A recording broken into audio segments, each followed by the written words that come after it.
사울은 사무엘을 만나 자신이 왕으로 선택됐다는 것을 듣게 되죠. 그리고 베델로 가라는 얘기를 듣습니다. 그런데 이 베델로 가는 길목에 세 가지 체험을 하게 될 것이다 라는 얘기를 해요. 그게 뭐냐면 우리가 오늘 읽은 본문인데 간략하게 정리해보면 첫 번째 체험은 2절에 나와 있죠. 라헬의 묘실 앞에서 두 사람을 만나서 아버지의 소식을 듣게 될 거라는 거죠.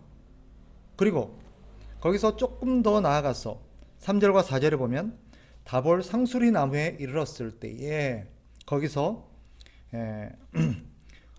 베델로 올라가는 세 사람을 만나게 될 것이다 라는 얘기를 합니다. 그리고 그 사람들을 만나서 떡을 또 받게 될 것이다 하는 얘기도 하죠. 그리고 마지막에 그가 5절부터 6절에 보면 하나님의 산에 이르렀을 때에 하나님의 산에서 내려오는 선지자 무리들을 만날 거래요. 그 무리들을 만나서 그들과 함께 예언을 하는 일이 있게 될 것이다 하는 얘기를 해줍니다. 이 이야기와 관련해서 우리가 가져야 될 두 가지 질문이 있어요. 두 가지 질문. 첫째는 뭐예요? 이 내용을 하나님께서 이 장래적 사건이죠. 이 장래적 사건을 이 사울의 입장에서 이 얘기를 들었을 때 두 가지의 의문을 가져야 합니다. 첫째는 어떻게 내가 앞으로 가서 이런 사람들을 만나고 어디에 갔을 때 누구를 만나고 어디에 갔을 때 누구를 만나서 무슨 일이 있고 심지어는 그들과 어떤 대화를 하고 심지어 그들에게 내가 어떤 것을 얻게 될 거라는 것까지 어떻게 그렇게 소소한 것까지 정확하게 알 수가 있을까? 이것을 미리 알려주신 의도는 우리가 지난주에 살핀 바가 있죠. 그죠? 그런데 사울의 입장에서 이 이야기를 들었을 때 두 가지를 의문을 가질 수 있어요. 그리고 가져야 되고 이것이 성경에서 우리에게 알려주려는 바예요. 첫째는 뭐라고요? 어떻게 우리 앞에 무슨 일이 있을 것을 어떻게 그렇게 아주 세세한 부분까지 아주 세심하고 디테일한 부분까지 알 수 있느냐? 그 질문을 그 의문을 가질 수 있겠죠. 그죠? 또 한 가지는 뭐예요? 이 세 가지 사건을 통해서 하나님께서 나에게 도대체 뭘 알려주려는 것인가? 나에게 뭘 깨닫게 해주려는 것인가? 그리고 좀 질문을 바꾼다면 굳이 그런 사건들을 통해서 내가 도대체 하나님이 나에게 뭘 말하고 싶은 거지? 이런 의문을 가질 수 있는 것입니다. 먼저 우리가 지난주에 했던 얘기를 제가 좀 한번 짚고 넘어갈 것 같아요. 하나님께서 이 사건을 이 사울에게 미리 알려주신 것, 또 사울의 입장에서 갖고 있던 의문, 다시 일맥상통한 얘기인데 어떻게 이런 것까지 내가 어디 가서 누구를 만나고 무슨 얘기를 듣고 어떤 일이 있을 것인가를 어떻게 그렇게 정확하게 알 수 있을까? 어떻게 보면 우리 신앙의 입장에서는 너무 쉽죠. 너무 당연한 거고. 어떻게 알아요? 하나님이니까. 이것을 알려주시고 말씀하시는 분이 하나님이니까. 그러니까 다시 말하면 지금 사무엘의 입을 통해서 하는 것이 사무엘의 개인적인 말이 아니라 사무엘의 개인적인 생각이 아니라 하나님으로부터 온 것이라는 것을 이 사울에게 깨닫게 하기 위함이에요. 가서 실제로 경험해 보니까 실제로 그런 일이 있었고 정확하네. 한치 오차도 없이 정확하게 그런 일이 있구나. 하나님이 말씀하신 것이고 하나님이 나에게 얘기해 주신 것이구나. 그럼으로써 하나님께서 사울에게 뭘 깨닫게 해주는 거예요? 하나님이 어떤 분인가를 깨닫게 해주려는 거예요.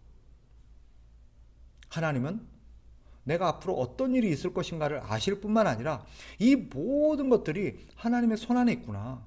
하나님께서 역사를 움직이시고 하나님께서 이 모든 것들을 다스리고 계시는구나 하는 것들을 사울에게 확실하게 깨닫게 해주려는 거죠. 사울도 하나님의 백성이고 어렸을 때부터 율법과 하나님의 말씀을 배운 사람이니까 왜 하나님에 대해서 모르겠어요? 하나님에 대해서 왜 못 들었겠어요? 그럼에도 불구하고 진짜 그럴까? 하나님의 능력이 어디까지일까? 하나님이 정말 이런 것까지 할 수 있을까 하는 의구심은 인간이라면 누구나 가질 수 있어요. 아마 우리도 그렇죠. 사울은 우리의 표상이에요. 우리도 하나님을 오랜 시간 동안 하나님의 말씀을 대해서 들었고 하나님에 대해서 들었어요. 그런데 막상 우리 삶 속에서 정말 그럴까? 하나님이 예전에 모세에게 나타나시고 뭐 엘리야에게 나타나시고 하나님의 뭐 여러 믿음의 어떤 선배들의 얘기를 들어보면 이런저런 기적들을 경험했다 그러고 하나님 이런 능력을 행했다 그러고 진짜 그럴까? 내 삶에도 진짜 그런 일이 일어날까? 정말 하나님이 내 앞에도 내 삶도 하나님께서 지금 이렇게 다스리면서 내 앞에도 하나님이 어떤 일이 일어날지 관심을 갖고 나를 보고 계실까? 이런 의구심은 누구나 가질 수 있어요. 오늘 본문은 그에 대한 대답이라고 할 수 있어요. 사울도 아마 그런 의구심이 있었을 거예요. 하나님을 믿지만 하나님이 어디까지, 하나님의 능력이 어디까지며 하나님이 나에게 어디까지 관심이 있는가. 그럼으로써 사울은 중요한 대답 한 가지를 얻죠. 아, 하나님은 모르시는 게 없고 못하시는 게 없고 이 모든 것을 하나님이 다 다스리고 계시는구나. 심지어 더 놀라운 게 뭐예요? 하나님은 나에게까지 관심이 있으셔서 내 앞에 온 역사와 온 세상을 움직이시는 분이 나 같은 사람에게 무슨 관심이 있을까라고 우리는 생각할 수 있어요. 그런데 하나님은 나 같은 사람에게도 관심이 있어서 내가 앞으로 어디를 갈 건데 어디로 가라 그러시고 그 가는 길목에서 어떤 일이 있을 것인가에 대한 관심을 가지고 나의 한 사람 한 사람에게도 신경을 쓰고 계시는구나 하는 것을 깨닫게 되는 거예요. 그럼으로써 뒤에 가서 마지막에 말하죠. 하나님 너와 함께 하신다는 거예요. 하나님 너와 함께 하신다. 이것을 뭐 하는 거예요? 확실하게 체험하게 하는 거죠. 두 번째 질문으로 넘어갑시다. 두 번째 질문이 뭐였어요? 이 사건을 내가 경험하게 하시는 하나님의 의도가 뭐지? 이런 모든 것들을 통해서 하나님께서 나에게 뭘 말씀하시고 뭘 깨우쳐 주려는 거지? 내가 걸어가면서 어떤 사건을 경험하게 될 것이고 어떤 일을 겪게 될 거라는 걸 하나님이 알려주셨어요. 그것까지는 뭐 하나님이니까 다 안 다치고 하나님이니까 그렇게 알려주실 수 있다고 쳐요. 그럼 왜? 왜 이걸 나한테 알려주시고 내가 왜 이런 사건을 겪게 하시지? 이걸 통해서 하나님의 뜻이 뭐지? 이게 사울이 가질 수 있는 질문이고 우리가 또 갖고 있는 질문이기도 하죠. 오늘 거기에 대한 대답이라고 할 수 있어요. 물론 이 세 가지 사건 하나하나에 너무 필요 이상의 의미를 부여하고 그것을 통해서 너무 우리가 어떤 의미를 돌출해내려는 것은 좀 주의할 필요가 있지만 전체 문맥 안에서 성경이 가르치는 전체 문맥과 오늘 본문 안에서 하나님이 말씀하시는 의도 안에서 우리가 본문의 내용을 좀 연구하고 고민하고 어떤 것을 찾아낸다면 이 사건은 사울에게 중요한 깨달음을 줄 뿐만 아니라 사울로 대표되어지는 우리 신자들에게 하나님이 중요한 한 가지를 일깨워주려는 거예요. 그게 뭐냐? 첫 번째 사건을 봐요. 자, 2절로 가보면 라헬의 묘실 앞에서 두 사람을 만나서 아버지의 소식을 듣게 된다고 그러죠. 그 소식이 뭐였어요? 아버지가 니네 걱정한다고 지금 아주 난리 났다. 나귀는 찾았대. 근데 나귀 걱정은 끝났는데 지금까지 무슨 걱정했어요? 잃어버린 나귀를 어떻게 찾지? 어디가 있지? 큰일 났네. 이 걱정했던 이 사울의 아버지가 이번에는 나귀를 찾고 나니까 뭘 걱정하고 있대요? 아, 떠나간 나귀 찾으러 간 아들이 안 돌아오니까 이번 또 아들 걱정하고 있다는 거예요. 근데 이걸 한번 생각해 봐요. 사울의 입장에서는 아버지가 지금 걱정하고 있는 게 어때요? 필요한 걱정이에요? 불필요한 걱정이에요? 불필요한 걱정이죠. 자기 입장에서는 어때요? 지금 자기는 어때 있어요? 잘 있어요. 아무 문제가 없어요. 심지어는 아주 좋은 소식, 왕이 된다는 좋은 소식까지 지금 갖고 있어요. 그런데 이거 아버지 입장에서는 어때요? 사울이 봤을 때는 아버지는 쓸데없는 걱정을 하고 있는 거예요. 나 이렇게 잘 있는데. 쉽게 말하면 결과적으로 이 첫 번째 사건을 통해서 하나님께서 사울에게 뭘 일깨워주려느냐. 아버지의 모습이 너희 모습이라는 거예요. 사람들의 모습이라는 거예요. 사람들은 계속해서 끊임없이 걱정을 하고 있다는 거예요. 이거 걱정 끝나면 또 저거 걱정하고 저거 끝나면 또 이거 걱정하고 결국 하나님은 사울에게 우리가 걱정하고 염려하는 것들이 사실은 다 쓸모없는 것들이구나. 왜? 아버지가 걱정한다고 그 아버지의 걱정이 자기의 길을 달라지게 합니까? 아니죠. 아버지의 걱정은 자기에게 어떤 영향도 줄 수가 없어요. 하나님은 사울에게 바로 그것을 깨닫게 해주는 거예요. 염려하지 말라는 거예요. 염려는 쓸데없는 거라는 거예요. 염려한다고 뭐가 달라지는 게 아니라는 거예요. 하나님은 이 모든 것들이 사실은 다 쓸데없는 염려요. 사람들이 하고 있는 염려라는 것이 사실 부질없는 거라는 것을 사울에게 직접 깨닫게 해줌으로써 하나님을 믿는 백성의 삶이 어떠해야 되는가를 일깨우는 거예요. 그래서 성경 전체에서 하나님께서 끊임없이 수백 번에 걸쳐서 강조하고 있는 게 있어요. 그게 뭘까요? 염려하지 말라라는 거예요. 예수님도 복음서에서 뭐라 그래요? 염려하지 마라. 염려하지 마라. 오늘 일은 오늘에 족하고 내일 일을 염려하지 말래요. 쓸데없는 거래요. 그런 거는 다 이방인들이 하는 거래요.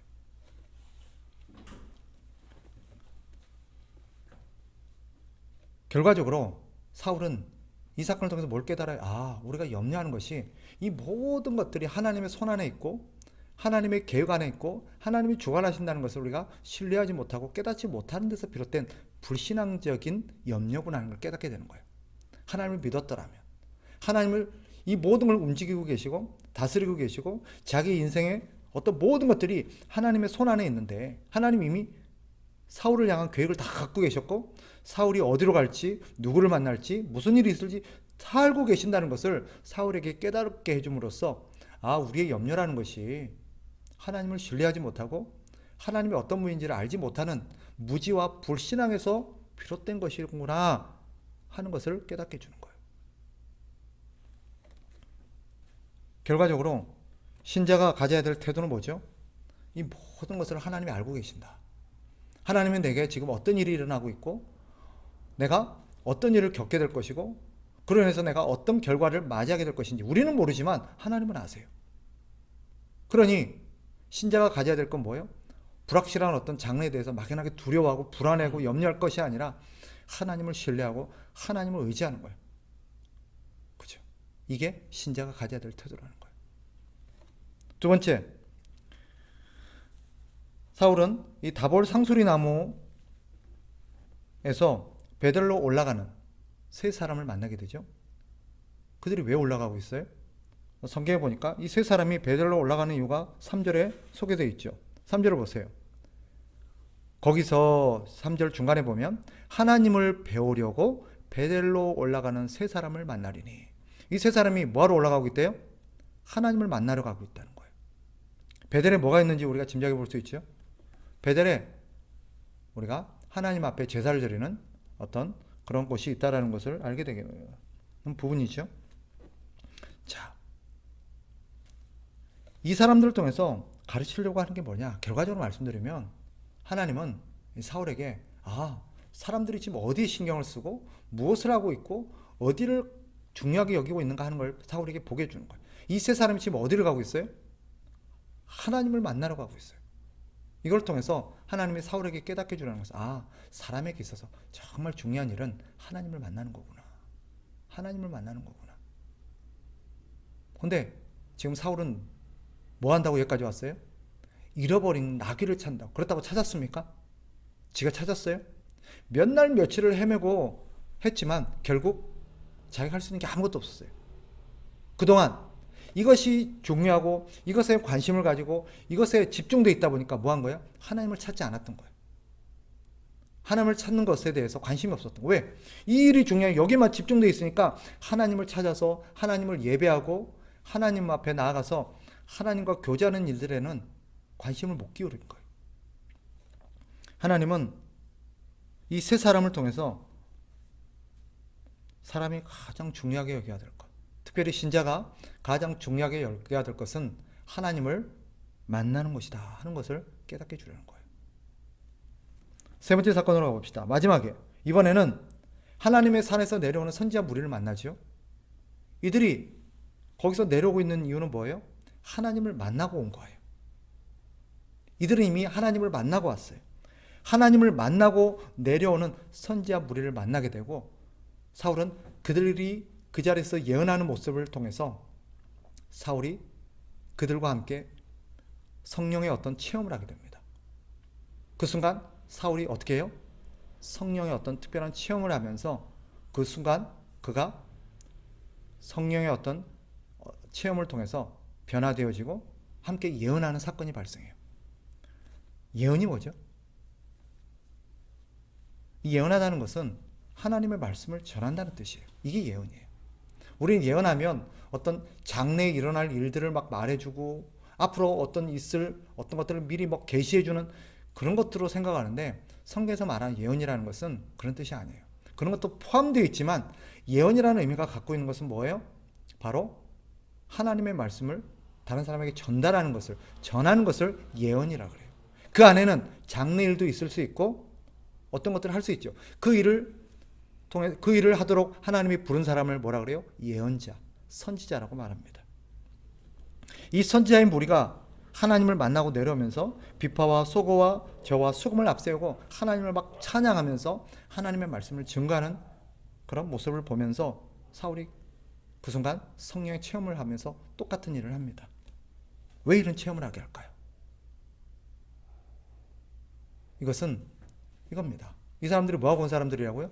하나님을 만나고 온 사람들. 이걸 통해서 하나님께서 깨닫게 해주려고 하는 것은, 하나님을 만나고 온 사람이 어떤 삶을 살아야 하는가 하는 것을 깨닫게 해주려는 거예요. 하나님을 만나는 것도 정말 중요한 거지만 하나님을 만나고 와서는 그게 끝이 아니에요. 신자는 하나님을 만난 사람들이죠. 그 하나님을 만난 사람들이 어떤 삶을 살아야 되는가? 바로 하나님을 찬양하고 하나님을 전하는 그런 삶을 살아야 된다는 것을 이 선지자 무리들을 만나게 함으로써, 사울에게 체험하게 함으로써 하나님께서 깨닫게 하시는 거예요.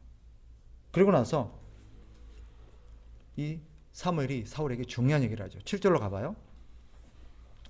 이 징조가 내게 임하거든, 이 징조가 내게 임하거든 너는 기회를 따라 행하라. 너는 기회를 따라 행하라. 하나님이 너와 함께 하시느라. 저를 보세요. 자, 이 말씀 무슨 말이에요? 이 징조가 너에게 임하거든, 이게 사실로 증명이 되어지고 네가 정말로 이것을 체험하게 되거든, 이렇게 해라. 이건 뭐예요? 이 일이 궁극적으로 사울에게 일어난 일이요, 목적이요, 사울이 이것을 체험하게 된 목적이라고 할 수 있어요. 하나님께서 이 사건을 왜 미리 알려주시며 나아가서 나에게 왜 이런 특별한 체험을 하게 하셨는가 했더니 바로 그 일 때문에. 뭐래요? 그 일이 너에게 일어난다면, 이 징조가 너에게 다 임한다면 그 다음 너는 기회를 따라 행하라 라고 말합니다. 너는 기회를 따라 행하라. 이게 무슨 말이냐? 기회를 따라 행하라, 이 말은 이것이죠. 하나님께서 너에게 기회를 주실 때마다, 기회가 될 때마다 어떻게 하라는 거예요?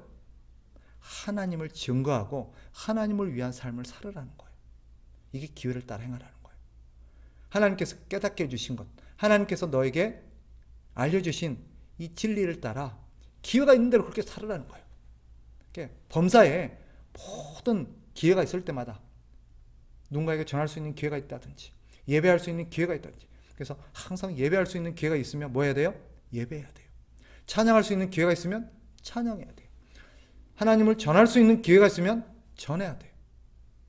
이것이 사울을 향한 궁극적인 하나님의 뜻인 거예요.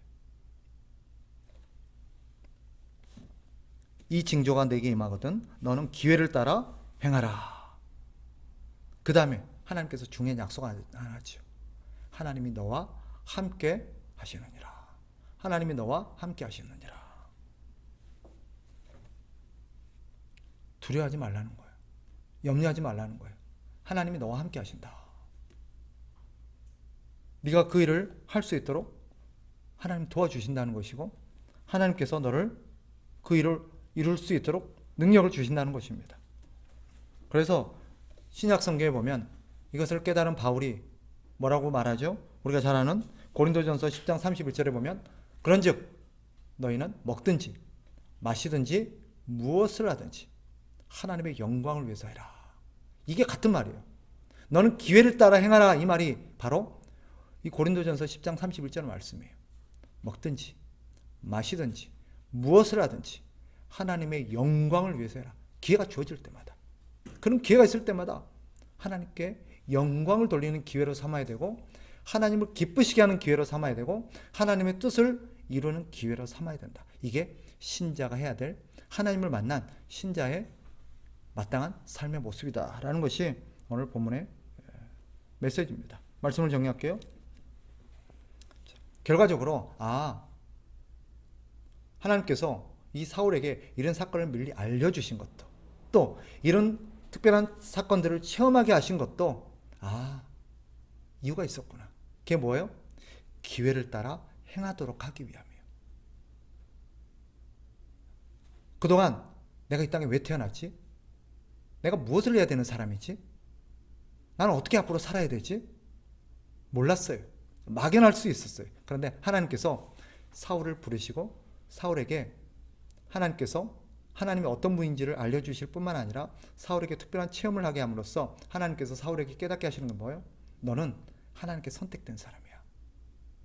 하나님을 위해 살도록 부름받은 사람이야. 그렇다면 네가 어떻게 살아야겠니?